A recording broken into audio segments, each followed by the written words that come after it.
할렐루야. 오늘도 하나님의 은혜와 평강이 우리 모두에게 함께 하시기를 축복합니다. 오늘 내리는 비로 가뭄이 해결될 수 있기를 바랍니다. 우리 안에 있는 영적인 메마름도 단비로 채워지기를 축복합니다. 우리는 살다 보면 이상하게 마음이 울컥하는 순간이 있습니다. 슬픈 이야기를 들었기 때문이 아니라 내 마음을 너무 정확하게 건드리는 그러한 말을 들었을 때 그렇습니다. 누군가의 한마디가 오래 묵혀두었던 그 마음을 건드릴 때가 있는 것입니다. 애써 괜찮은 척하면서 살아왔는데 그 한마디 때문에 눈물이 납니다. 하나님의 말씀도 그렇습니다. 평소에는 아무렇지 않게 읽었던 그 말씀인데 어느 날 그 말씀이 마음 깊숙하게 들어오는 것입니다. 예배 중에 말씀을 듣는데 갑자기 눈물이 납니다. 저 말씀이 바로 내 이야기구나. 내가 하나님께 너무 멀리 와 있구나. 하나님께서 아직도 나를 포기하지 않으셨구나. 그래서 눈물이 나는 것입니다. 오늘 느헤미야 8장에 등장하는 이스라엘 백성들도 그러했습니다. 느헤미야 1장부터 시작된 예루살렘의 회복은 이제 상당히 진행되었습니다. 무너졌던 성벽이 세워졌고 성문도 닫았습니다. 이제 외적으로 보면 이제 상당한 회복이 이루어진 것입니다. 근데 하나님은 여기서 멈추지 않으십니다. 왜냐하면 이 성벽이 회복되었다고 이 사람의 마음까지 회복된 것은 아니기 때문입니다. 무너진 건물을 다시 세우는 것보다 더 중요한 것이 있습니다. 무너진 영혼을 다시 세우는 것입니다. 그래서 느헤미야 8장에 이르자 회복의 중심이 성벽에서 말씀으로 옮겨갑니다. 백성들이 수문 앞 광장에 모였습니다. 그리고 학사 에스라에게 하나님의 율법책을 가져와 읽으라고 요청합니다. 2절과 3절을 보면 남자나 여자나 알아들을 만한 모든 사람이 모였고 에스라는 새벽부터 정오까지 말씀을 읽었다고 합니다. 놀라운 것은 이 백성들의 태도입니다. 3절 마지막에 이렇게 기록되어 있습니다. 백성이 그 율법책에 귀를 기울였는데 누가 억지로 앉혀놓은 것이 아닙니다. 백성들이 말씀을 듣고 싶어 했습니다. 성벽을 다시 세우고 나니 이제 알게 된 것입니다. 우리에게 정말 필요한 것은 돌로 만든 저 성벽만이 아니었구나. 우리에게 필요한 것은 하나님의 말씀이었구나. 사랑하는 성도 여러분, 오늘도 신앙이 무너질 때 겉으로 보이는 것부터 고치려고 할 때가 우리는 많습니다. 환경을 바꾸면 괜찮아질 것 같고, 일이 해결되면 마음이 편해질 것 같고, 경제적인 문제가 해결되면 다시 웃을 수 있을 것 같습니다. 물론 그러한 회복도 필요합니다. 그러나 하나님께서 우리를 조금 더 높은 곳으로 데려가십니다.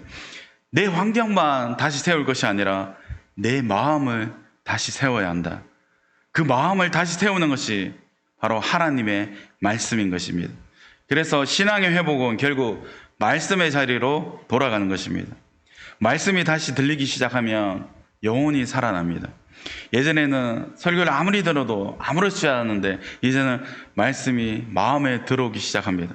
성경을 읽다가 한 구절이 계속 마음에 남습니다. 찬송을 부르는데 그 가사가 내 이야기처럼 들립니다. 이것이 하나님께서 우리를 회복시키고 계신 증거인 것입니다. 그런데 말씀을 들은 백성들에게 예상하지 못한 반응이 나타났습니다. 9절을 보면 백성이 율법의 말씀을 듣고 다 우는지라. 백성들이 울기 시작했습니다. 왜 울었을까요? 말씀을 듣다 보니 자신들의 모습이 보였기 때문입니다.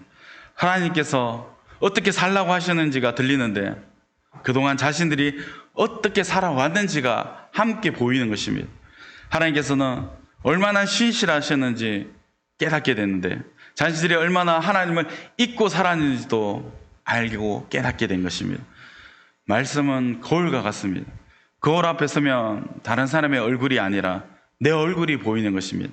말씀 앞에 제대로 서면 자꾸 다른 사람의 얼굴이 생각나는 것이 아니라 내 모습이 보이는 것입니다. 저 말씀은 누구 집사님이 들어야 하는데, 저 말씀은 우리 남편이 들어야 하는데, 저 말씀은 우리 아들이, 우리 딸이 들어야 하는데, 이것이 아니라 말씀을 듣기 시작하면 우리 안에 있는 나의 모습이 보이는 것입니다. 근데 다른 사람이 생각나기 시작하면 아직 말씀이 깊이 들어온 것이 아닐 수 있다는 것입니다. 말씀이 정말 내 마음에 깊이 들어오기 시작하면 시각이 달라집니다. 주님, 제가 잘못했습니다. 주님, 제가 하나님보다 다른 것을 더 붙잡았습니다. 주님, 제 안에 이러한 욕심이 있었습니다. 주님, 제가 용서하지 못하고 살았습니다. 그래서 때로 말씀이 들리면 이 백성들처럼 눈물이 납니다. 이 눈물은 나쁜 눈물이 아닙니다. 회복의 눈물입니다. 아직 마음이 살아있기 때문에 흘리는 눈물인 것입니다. 그런데 오늘 본문에서 아주 중요한 반전이 일어납니다. 백성들이 울고 있는데 느헤미야와 에스라와 레위 사람들이 그들에게 이야기합니다. 울지 말라. 10절에서 느헤미야가 말합니다. 이날은 우리 주의 성일이니 근심하지 말라. 여호와로 인하여 기뻐하는 것이 너희의 힘이니라.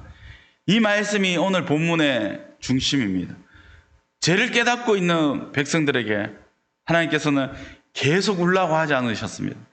이제 충분히 죄책감을 가져라. 너희가 얼마나 잘못했는지 계속 생각해 보아라. 그렇게 말씀하지 않으셨습니다. 오히려 말씀하십니다. 이제 기뻐하라. 울지 말고 기뻐하라. 여기에 복음이 있습니다. 하나님의 말씀은 우리의 죄를 드러내지만 우리를 죄책감 속에 가두기 위해서 주어진 말씀이 아닙니다. 말씀은 우리를 하나님께로 돌아오게 합니다. 그리고 하나님께 돌아온 사람에게 하나님께서는 다시 살아갈 힘을 주시는 것입니다. 그 힘이 무엇입니까? 바로 기쁨인 것입니다. 16세기 종교개혁자 마르틴 루터에게도 이런 경험이 있었습니다. 초상화를 한번 띄워주세요. 루터는 수도사가 된 뒤 누구보다 열심히 신앙생활을 했습니다. 기도하고 금식하고 고행하면서 자신의 죄를 해결하려고 노력했습니다. 그러나 그렇게 하면 할수록 하나님이 더 두려워졌던 것입니다. 특별히 로마서 1장 17절에 하나님의 의, 이 하나님의 의라는 말씀을 대할 때 루터는 괴로워했습니다. 그는 그것을 죄인을 심판하시는 하나님의 의로만 이해했던 것입니다. 나는 아무리 노력해도 의로울 수 없는데 어떻게 거룩하신 하나님 앞에 설 수 있는가? 그런데 성경을 계속 연구하던 중에 루터는 복음의 의미를 새롭게 깨닫게 됩니다. 하나님의 의는 자신이 노력해서 만들어내는 의가 아니라 예수 그리스도를 믿는 사람에게 하나님께서 은혜로 주시는 의라는 사실을 깨닫게 된 것입니다. 같은 성경이었습니다. 같은 말씀이었습니다. 근데 말씀을 제대로 깨닫는 순간 루터에게는 하나님은 더 이상 자신을 정죄하기만 한 분이 아니었습니다. 죄인을 살리시고 의롭다 하시는 은혜의 하나님이셨습니다. 루터는 훗날 그때의 경험을 회상하면서 마치 자신이 새로 태어나 열린 문을 통해서 낙원으로 들어간 것 같았다고 표현했습니다. 사랑하는 성도 여러분, 이것이 말씀의 능력입니다. 말씀은 먼저 우리의 죄를 돌아보게 합니다. 보여주고 있습니다. 그러나 거기에서 그냥 끝나지 않습니다. 말씀은 그 죄보다 더 큰 하나님의 은혜를 우리에게 보여줍니다. 느헤미야 시대의 백성들도 그랬습니다. 말씀을 듣자 자신들의 죄가 보였습니다. 그래서 울었습니다. 그런데 하나님께서는 그들에게 말씀하십니다. 이제 나를 바라보아라. 여기서 중요한 것은 10절의 표현입니다. 여호와를 인하여 기뻐하는 것이 너희의 힘이니라. 그들의 형편이 모두 좋아졌기 때문에 기뻐하는 것이 아닙니다. 예루살렘 성벽은 세워졌지만 나라의 모든 문제가 해결된 것은 아니었습니다. 여전히 페르시아 제국의 지배 아래에 있었습니다. 경제적으로 어려움도 있었고 앞으로 해결해야 할 문제들도 많이 있었습니다. 그런데 하나님께서 말씀하십니다. 여호와로 인하여 기뻐하라. 기쁨의 이유를 다른 환경에서 어떤 이유에서 찾지 말라는 것입니다. 우리도 쉽게 이렇게 생각합니다. 이 문제가 해결되면 정말 기쁠 텐데, 건강이 좋아지면 정말 기쁠 텐데, 자녀 문제가 해결되면 정말 감사할 텐데, 경제적으로 조금 여유가 생기면 이제 웃을 수 있을 텐데. 그러나 하나님께서는 환경보다 먼저 하나님 자신을 기쁨의 이유로 삼으라고 말씀하십니다. 왜냐하면 환경은 변하지만 하나님은 변하지 않으시기 때문입니다. 오늘 좋은 일이 있어도 내일 어려운 일이 생길 수 있습니다. 건강할 때도 있지만 아플 때도 있습니다. 풍성할 때도 있지만 부족할 때도 있습니다. 사람이 곁에 있을 때도 있지만 떠날 때도 있습니다. 그러나 우리 하나님은 변하지 않으십니다. 우리가 실패했다고 하나님께서 우리를 버리지 않으십니다. 우리가 넘어졌다고 하나님의 약속이 사라진 것이 아닙니다. 우리가 눈물을 흘리는 그 순간에도 하나님은 여전히 우리의 하나님이 되어주십니다. 그러므로 성도의 기쁨은 아무 문제가 없습니다. 그래서 기쁩니다. 이것이 아니라 문제 가운데서도 하나님이 나와 함께 하십니다. 이 이유가 우리의 기쁨이 되어야 될 줄 믿습니다. 그래서 그 기쁨이 우리의 힘이 되는 것입니다. 본문은 단순히 기뻐하십시오라고 말씀하지 않습니다. 여호와로 인하여 기뻐하는 것이 너희의 힘이라고 말씀하고 있는 것입니다. 우리에게는 살아갈 힘이 필요합니다. 다시 일어설 수 있는 힘, 용서할 힘, 견딜 수 있는 힘, 기도할 수 있는 힘, 사랑할 수 있는 힘, 내일을 살아갈 힘, 그 힘이 우리에게는 필요한 것입니다. 근데 우리는 그 힘을 우리의 의지에서 찾으려고 합니다. 정신 차려야지. 내가 더 열심히 해야지. 이번에는 반드시 잘해내야지. 물론 그러한 결단도 필요합니다. 그러나 하나님께서는 그보다 더 깊은 힘의 근원을 말씀하고 계십니다. 내 안에서 기뻐하라. 그 기쁨이 너의 힘이 될 것이다. 신앙생활을 오래 했는데 너무 지쳐 있다면 우리는 한번 돌아볼 필요가 있는 것입니다. 혹시 의무만 남아있지 않습니까? 예배 드려야 하니까 예배 드리고, 기도해야 하니까 기도하고, 봉사해야 하니까 봉사하고, 직분이 있으니까 그 자리를 지키고 있지는 않습니까? 신앙에서 기쁨이 사라지면 모든 것이 무거워집니다. 그러나 복음의 기쁨이 회복되면 똑같은 길을 걸어가도 힘이 생기는 것입니다. 하나님께서 나를 사랑하신다. 예수 그리스도께서 나를 위해서 십자가를 지셨다. 내 죄를 용서하셨다. 오늘도 하나님이 나와 함께 하신다. 내 인생이 하나님의 손 안에 있다. 이 사실을 다시 붙잡는 순간 우리 영혼에 힘이 생기는 것입니다. 그래서 말씀의 회복은 결국 기쁨의 회복으로 이어지는 것입니다. 그리고 본문에서 한 가지가 더 있습니다. 느헤미야는 백성들에게 기뻐하라고만 하지 않았습니다. 10절 말씀을 보면 살찐 것을 먹고 단 것을 마시되 준비하지 못한 자에게는 나누어 주라. 참된 기쁨에는 방향이 있습니다. 나만 기뻐하고 끝나는 것이 아닙니다. 내가 받은 은혜를 다른 사람에게 흘려보내는 것입니다. 말씀으로 은혜를 받은 사람은 사람들에게 조금 더 너그러워집니다.